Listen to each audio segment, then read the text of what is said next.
my dears, welcome to this new Italian tutorial. This tutorial will be about grammar. Will be about a tense called Passato Prossimo. Actually this is one of the first things you learn in Italian. Okay, not at the very beginning, but in an early stage. And so this is a tense that you use for the past. And Passato Prossimo is actually made of two parts. So one is essere or avere, so one of these two verbs in the present, plus the past participle of the verb that you are conjugating. So, for example, the passato prossimo of mangiare, to eat, becomes io ho mangiato, I have eaten. Tu hai mangiato, you have eaten. Egli o ella ha mangiato, so he or she has eaten. Noi abbiamo mangiato, we have eaten. Voi avete mangiato, so you, plural, have eaten, and essi or esse hanno mangiato, so they have eaten. So this is an example of a verb that uses avere as auxiliary verb. Because in the end, passato prossimo is just made of an auxiliary verb in the present plus the past participle of the verb that you are conjugating. An example of a verb that uses essere as auxiliary verb is venire. Now, venire, I have also talked about it in one of the first tutorials, and I will link it in the description below. And so, in the passato prossimo, it goes io sono venuto, so I have come. Tu sei venuto, you've come. Egli or ella è venuto or venuta. I will talk later about this difference between venuto and venuta. And so this means he or she has come. Noi siamo venuti, so we have come. Voi siete venuti, so you plural have come. Essi or esse sono venuti or venute, so they have come. So now an important thing that you may have noticed already while I was conjugating the verb is that when you use avere as auxiliary, you don't have to agree the past participle to the subject. So what I mean is that, for example, if you use the past participle mangiato, mangiato stays the same. It doesn't matter if the subject is a man, a woman, is singular, is plural, doesn't matter. But when you use essere as auxiliary verb, then you have to make the past participle agree to the number and gender of the subject. So what I mean is, for example, I say io sono venuto if I'm a man, but if I'm a woman, I say io sono venuta, so I make the female of the past participle. Because in the end, the past participle works like an adjective. So I can make the female and also the plural of the past participle.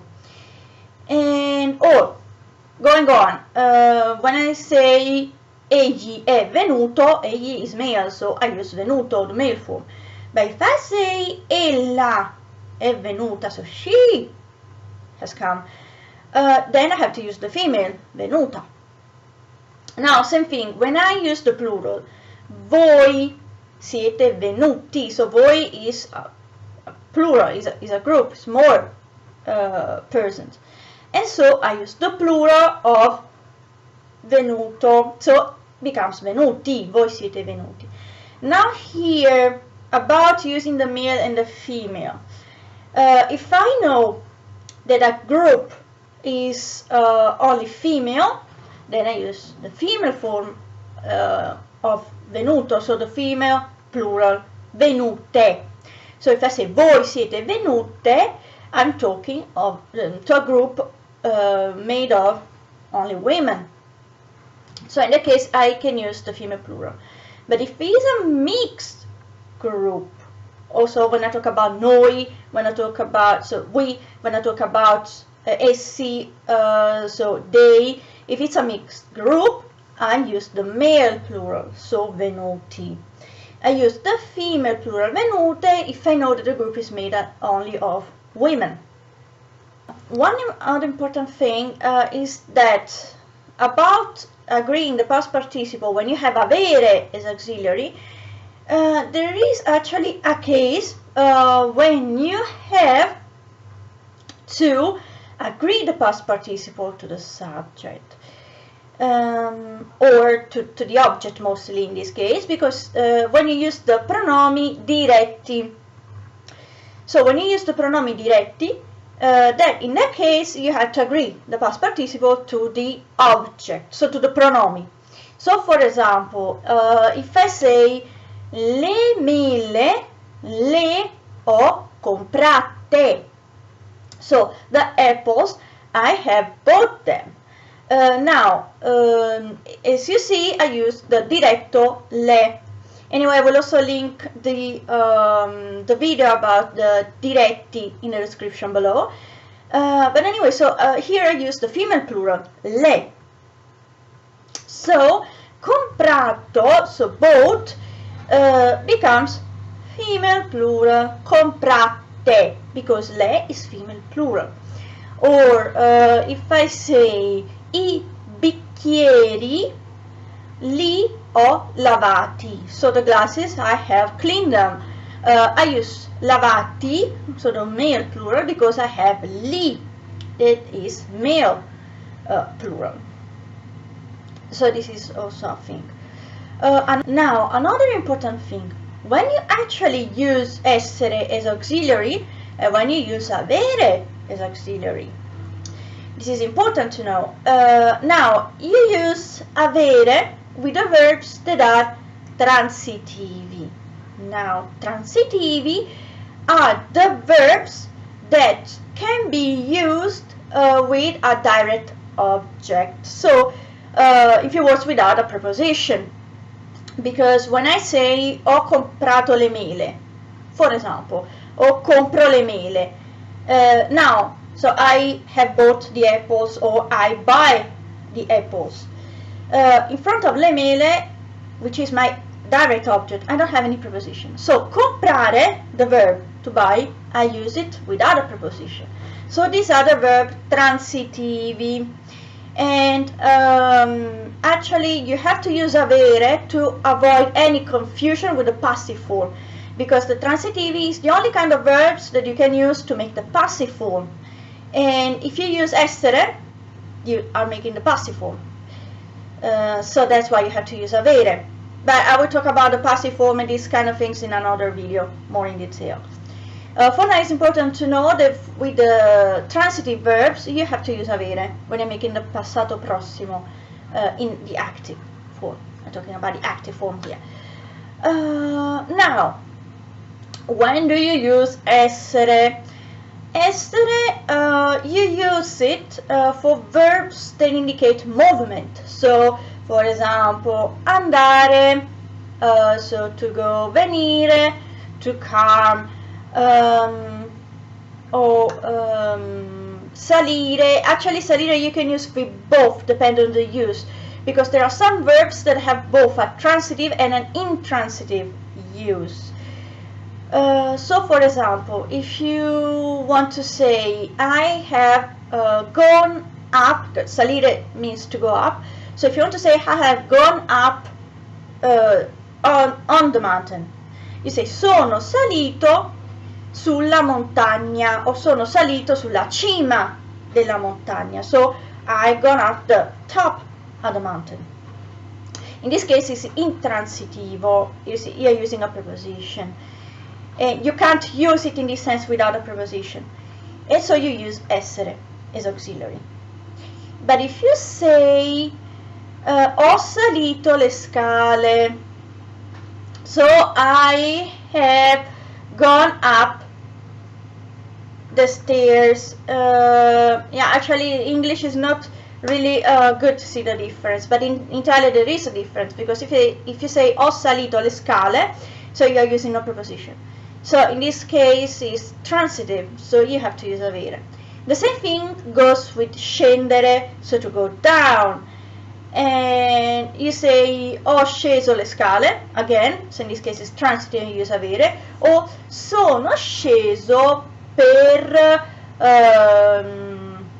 la strada principale, so I have gone down through the main street.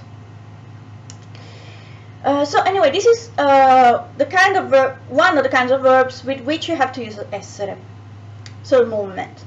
Now, another kind of verbs with which you have to use essere is the verbs that indicates a change of state. So, for example, to die, to be born. So, with nascere, to be born, and morire, so to die, you have to use essere, for example. Now, another kind of verbs in which you are obliged to use essere is the reflexive verbs. So, for example, pettinarsi, with pettinarsi, so to brush your own hair, you say mi sono pettinata. So I've brushed my hair, my own hair, and you use essere as auxiliary. So this is mostly about essere or avere as auxiliary. Something that is important, if you use one of what we call verbi modali, so potere, so can, volere, to want, I want, or dovere, I have to, for example. In this case, what happens actually? That you have the auxiliary, so essere, avere, plus the past participle of the verb modale. So what goes in past participle is not the verb that you are conjugated, but the modale, so volere, potere, dovere, and so forth.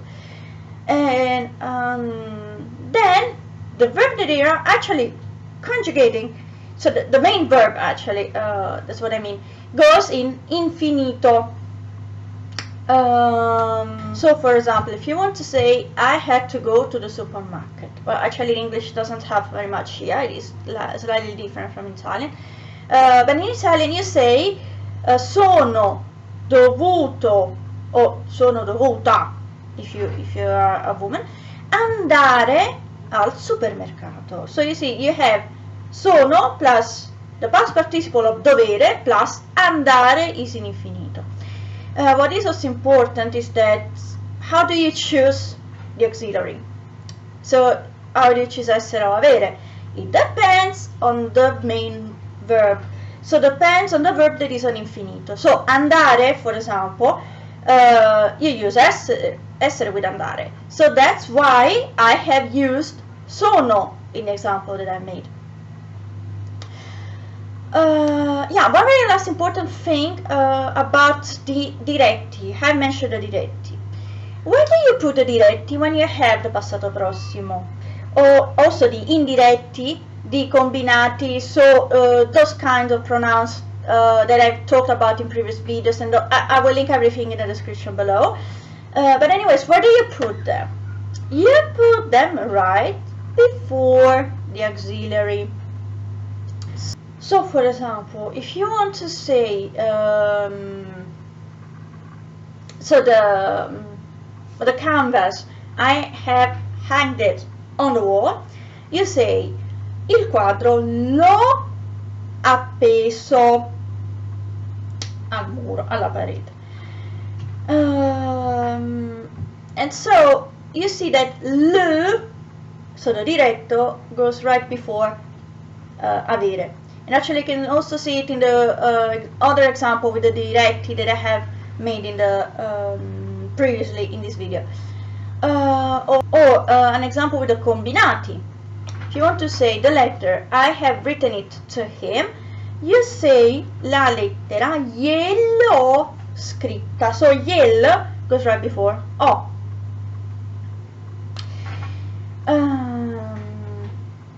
If you say I have phoned him, in Italian you say telefonare, so to phone a qualcuno, you use a.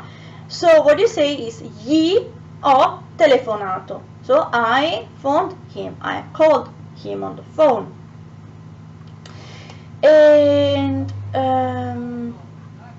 so that's it for this tutorial. I hope you guys enjoyed it. If you enjoyed it, please give it a thumb up, and please subscribe to my channel if you like my videos. As always, feel free to post any comment or any question that you have, or if you have any topic that interests you, just feel free to request it. Thanks for watching, and see you next tutorial. Ciao ciao!